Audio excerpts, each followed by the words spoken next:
কাছে ভালো লাগছে, কারণ আমি আসছি মাত্র 12 দিন হলো।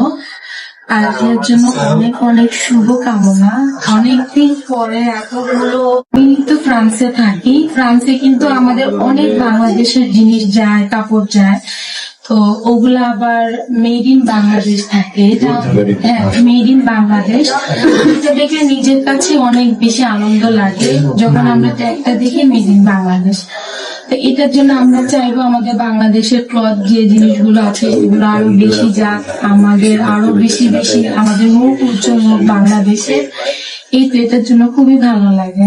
রেহানা রাখি বাংলাদেশে পা রেখেছেন 12 দিন, আর এই 12 দিনে সে ইনকাম করে নিয়েছে প্রমোশনের মাধ্যমে লাখ লাখ টাকা। হ্যাঁ ভিউয়ার্স, ঠিকই শুনেছেন, রেহানা রাখি থাকেন ফ্রান্সে। ফ্রান্সের থেকে এসেছে বাংলাদেশে মাত্র 12 দিন, আর এই 12 দিনে সে প্রমোশনের কাজ করে লাখ লাখ টাকা ইনকাম করে নিয়েছে। সাথে কিন্তু আরেকটা ঘটনাও সে ঘটিয়ে ফেলেছে, সেই 20 টাকার ফুলালি রিয়ামনির ঘটনা। আর এই ফুলালি ঘটনাটা ঘটানোর পরে যেন তার পরিচিতি আরো বেড়ে যায় এবং প্রমোশনের কাজগুলো সে বেশি বেশি করে পায়। এজন্য 12 দিনের মধ্যে প্রমোশনের কাজ করে লাখ লাখ টাকা ইনকাম করে নিয়েছে।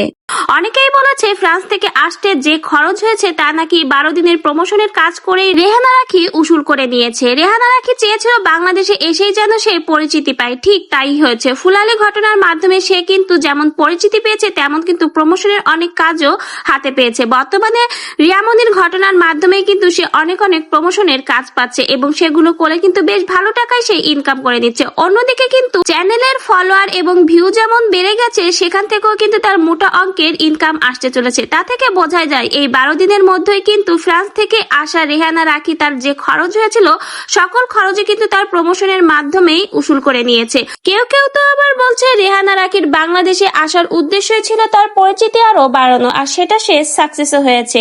রেহানা রাখি নাকি রিয়ামনিকে ব্যবহার করেছে তার পরিচিতি লাভের জন্য, এজন্যই নাকি এই নাটক সে সাজিয়েছে যাতে সে পরিচিতি লাভ করে এবং বেশি বেশি করে প্রমোশনের কাজ পায়। তো ভিউয়ার, সকলের সমালোচনা শুনে আপনাদের কি মনে হয়?